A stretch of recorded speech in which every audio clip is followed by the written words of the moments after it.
Olá, como vai? É um prazer enorme estar com você novamente aqui no meu canal do YouTube e dando prosseguimento aí às nossas aulas sobre lajes maciças.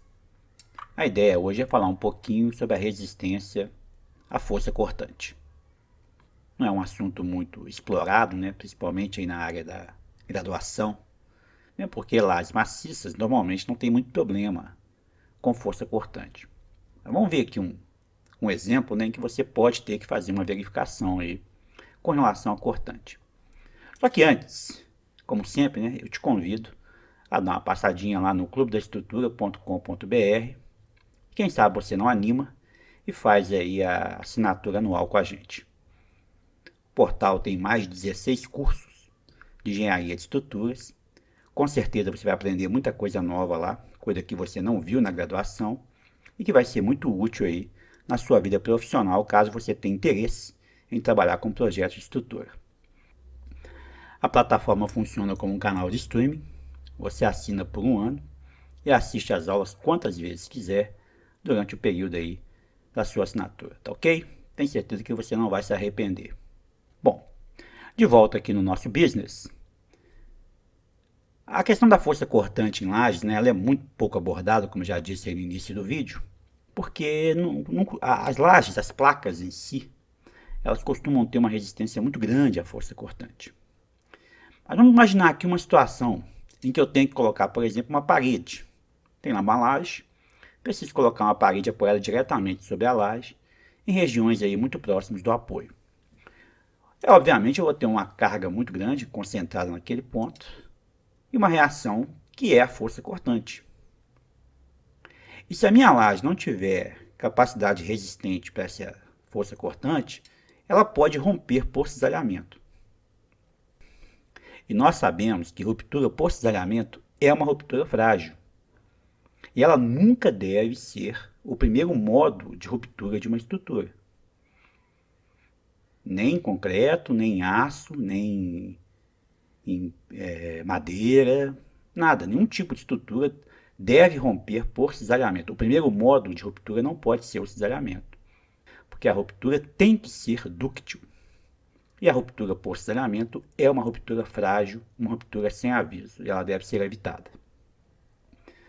Bom, para este caso, então, nós temos que atender a um estado limite último, ou seja, a cortante solicitante de cálculo tem que ser menor que uma cortante resistente de cálculo.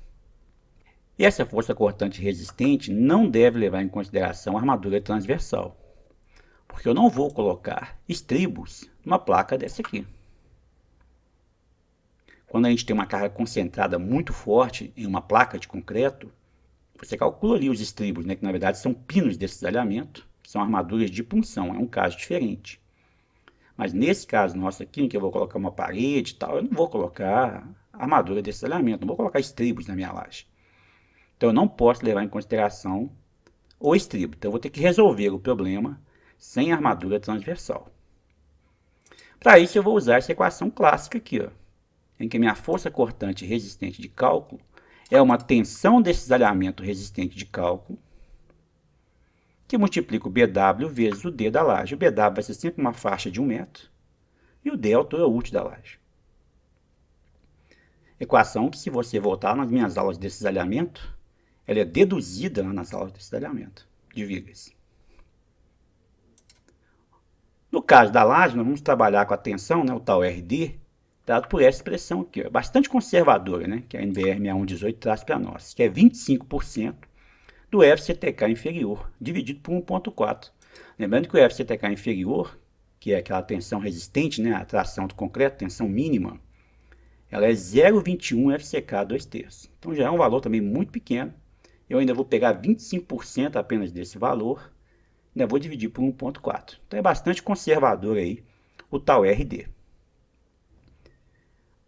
Porém, toda laje, né, vai ter armadura longitudinal tracionada chegando aqui até o apoio.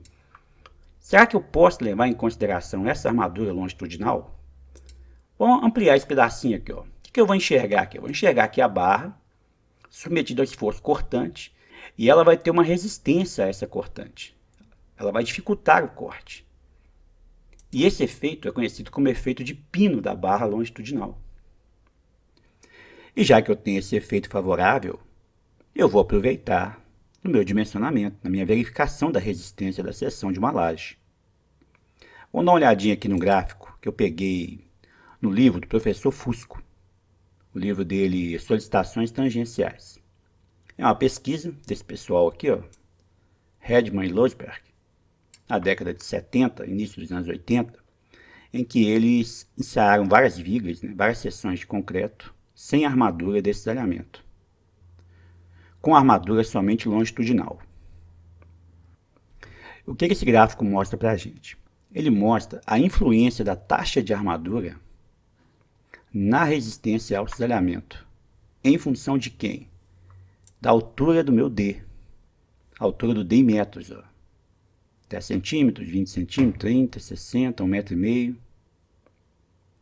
E o que esse gráfico mostra, essa pesquisa mostrou, é que à medida que eu vou aumentando o D, a taxa de armadura ela vai influenciando cada vez menos na resistência. E observe que quando eu chego aqui com uma altura 60 centímetros da seção, a taxa não mais interfere na resistência. A resistência passa a ficar constante, ou seja, não vai haver ganho de resistência com aumento de aço. Porém, nos casos de lajes, a gente trabalha nessa região aqui, porque as lajes são elementos muito esbeltos. Tem 10 centímetros, no máximo aí 20, 25 centímetros, uma placa de laje. Então, neste caso, vai haver um ganho. A taxa de armadura longitudinal aqui, ela vai interferir na minha resistência. Então, eu vou levar em consideração essa taxa. Então, os pesquisadores eles criaram aqui um coeficiente para a gente usar, para usar o gráfico. É um coeficiente K, que vai ser 1,6 menos o D em metros. Menos o D em metros. Esse coeficiente ele vai majorar o valor da minha resistência ao cisalhamento, resistência final.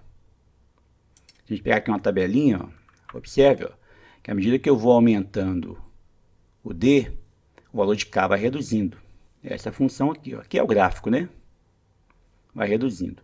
Quando chega aqui em 60 centímetros, ele continua reduzindo, porque a função aqui é linear. Então, a NBR 6118 fixou aqui em 1. Então, esse valor aqui tem que ser maior ou igual a 1. Aí vai ficar assim, à medida que eu vou aumentando o meu D, o meu K vai diminuindo, e quando chega aqui em 60 centímetros D, ele se mantém constante. Para a laje é ótimo, porque para a laje vai ser muito difícil trabalhar com uma placa com 60 centímetros. E no caso de viga, a gente não trabalha com o efeito de pino no dimensionamento ao cisalhamento. Então esse limite aí de 60 centímetros é ótimo e funciona muito bem. Porque a gente usa o K, na NBR 6118, ela adaptou esse coeficiente aqui no cálculo de resistência de lajes ao cisalhamento. Então, para a gente levar em consideração exatamente a armadura que vai até o apoio, a armadura longitudinal que vai até o apoio. E com relação à taxa de armadura, a quantidade de armadura que eu coloco, os mesmos pesquisadores fizeram um outro ensaio, que mostra que quando eu vou aumentando a taxa de armadura, a minha resistência também aumenta. Mas há um limite. Quando chega na região aqui próxima a 2%, o aumento de armadura também não interfere mais na resistência ao cisalhamento. Então eu posso dizer que essa região aqui, a taxa de armadura não mais interfere na resistência. Eu posso continuar aumentando aqui a minha armadura, que a minha resistência vai continuar sendo sempre a mesma. É por isso que a NBR 6118 fixa que a taxa de armadura considerada deve ser o AS dividido por BW vezes o D, menor ou igual a 2%. Exatamente para criar esse patamar aqui. Ponho taxas acima de 2%, não interfere mais na resistência ao cisalhamento. Que também, para lajes, é um valor bem alto, Se você for analisar aí, as armaduras de lajes não costumam dar nem 1% da área da seção. Situação normal de projeto, Claro, situações especiais eu vou ter muito ferro. Mas em condições normais, aí, essa taxa de 2% é uma taxa muito alta, quando estamos falando aí de taxa de armadura longitudinal para lajes. É interessante mostrar, né, que essas pesquisas que são feitas com ensaios de vigas, elas apresentam muita variabilidade no resultado da amostra. O pessoal até fala que o resultado ele é não estacionário na média. O que eles querem dizer com isso? Que ao longo aqui do ensaio, né, aumentando a taxa de armadura, a média também varia muito. Então eles tinham que trabalhar aqui com uma função que linearizasse isso para nós. Então o que os pesquisadores fizeram? Criaram aqui uma função linear. A partir aqui de 2%, o patamar se manteve constante. Lembrando aqui, ó, taxa de armadura é sempre menor ou igual a 2%. Então isso acaba criando esse patamar aqui, ó, onde a resistência se mantém constante após o aumento da taxa. Não faz diferença mais. E essa função aqui, ó, foi dada por essa expressão na NBR6118. Ela adotou essa expressão, que é 1.2, e vai subindo aqui em função de 40 vezes a taxa de armadura. Muito simples, né? Multiplicou isso pelo K, para levar em consideração a questão lá da altura do D. Então, multiplicou pelo K, que é 1.6 menos D. E pegou esse valor e inseriu na expressão que a gente já tinha, na expressão clássica aqui, ó. Passou a ficar assim, ó, meu VRD1, que é o nome que a norma deu para a força cortante resistente, é o tal RD, que multiplica o K, 1.2 mais 40 vezes a taxa de armadura. É uma força, então tem que ser tensão vezes área. A área vai ser BW vezes T. Se você pegar a norma, né, tem uma outra parcelazinha aqui, ó, que está relacionada a concreto protendido, a lajes protendidas. Não é o caso nosso aqui. Nossa laje aqui é de concreto armado. A expressão que você vai usar é essa aí. Muito tranquilo, né?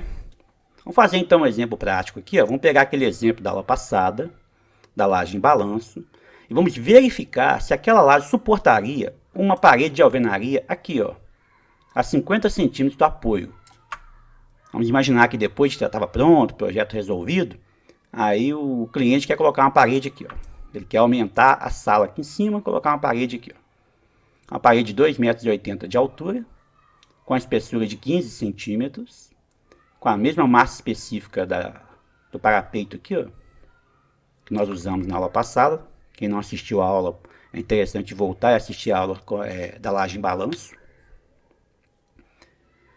E a estrutura com o mesmo FCK, obviamente, né, o D' igual a 3, sobrecarga de 2 e o peso do piso acabado 1.2. Vamos aproveitar a mesma aula passada, os mesmos resultados, né, da aula passada, para trabalhar aqui. Muito bem, se você voltar então na aulinha lá, você vai ver o seguinte, nós chegamos nessa expressão aqui, ó, nesse esquemático, né, que eu tinha uma carga de 8,68, uma carga concentrada de 2,94 e a laje com a espessura de 12 centímetros. O que eu quero agora é incrementar com a parede aqui, ó. Só voltando aqui, ó, é importante lembrar, ó, que o único peso a mais que vai ter aqui é da parede, porque a laje em cima também está em balanço e ela não vai carregar essa parede, é uma parede de vedação. Ela não vai ter carga da parede da laje de cima, ok? O encunhamento aqui é feito, obviamente, depois que você retira o escoramento aqui da laje de cima. Exatamente para evitar que haja carregamento dessa parede aqui, ó. Então, vamos para frente. Então, coloquei a parede aqui, a 50 centímetros de distância do apoio. Então, vamos calcular aqui o quanto que vai ser a cortante. A cortante vai ser o seguinte, ó. Em último, né, que a verificação é feita em estado limite último, 1.4, 0,15 vezes 14, 14 é a massa específica, 15 centímetros é a espessura da parede, 2,8 é a altura da parede. Então, vou ter uma carga aqui dessa parede de 8,23 kN.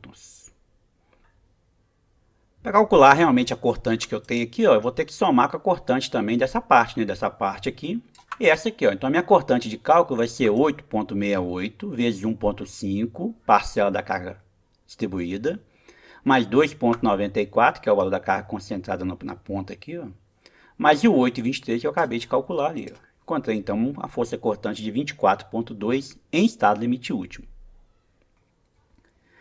Então, a pergunta que se faz é o seguinte, ó, o VSD é menor que o VRD1, ou seja, 24,2 é menor do que a força cortante resistente da laje?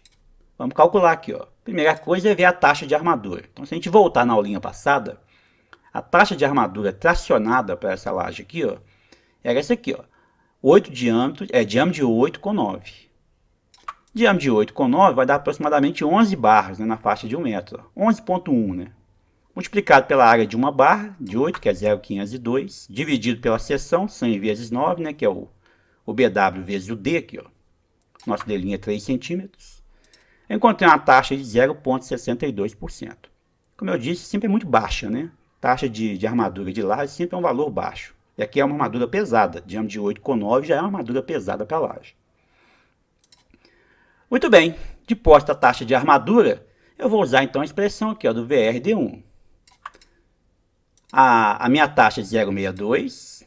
O meu K é 1,6 menos o D em metros. Tem que estar em metros, muito cuidado com isso. Encontrei aqui 1,51. Meu tal RD é 0,25 FCTK inferior dividido por 1,4. O FCTK inferior 0,21, 25 a 2 terços, que dá 1,79. Então 0,25, 1,79 dividido por 1,4, aproximadamente 0,32 MPa. Substituindo aqui na expressão, 0,32, vou dividir por 10 para transformar em MPa para kN por centímetro quadrado, que multiplica 1,51, que é o K, 1,2 mais 40 vezes a taxa de armadura, que multiplica 100 vezes 9, que é a área da seção útil. Faz a conta, 63 kN. Observe, ó, que a força cortante resistente é bem maior do que a solicitante, que é 24,2. Ficou ótimo, né? A minha laje, então, atende ao estado limite último no que diz respeito à força cortante. Poderia recomendar a colocação da parede sem nenhum problema. É claro que é interessante voltar lá na aula de flexão, né, que a gente calculou a armadura longitudinal, e verificar se o aumento do momento que vai acontecer, vai ter um acréscimo de momento fletor, vai requerer aí um acréscimo muito grande de armadura. Dependendo da situação, pode recomendar a colocação, pode não, mas aí é outra história. Aí é um aumento de momento fletor. Essa aula aqui, ela diz respeito à força cortante. E para a força cortante, a laje atende aí tranquilamente ao aumento do esforço. Muito bem. O que eu tinha para mostrar para vocês sobre a verificação com relação à força cortante para lajes é isso aí. Espero que você tenha gostado, espero que seja útil na sua vida profissional. Eu te aguardo em uma outra oportunidade. Um grande abraço e até lá.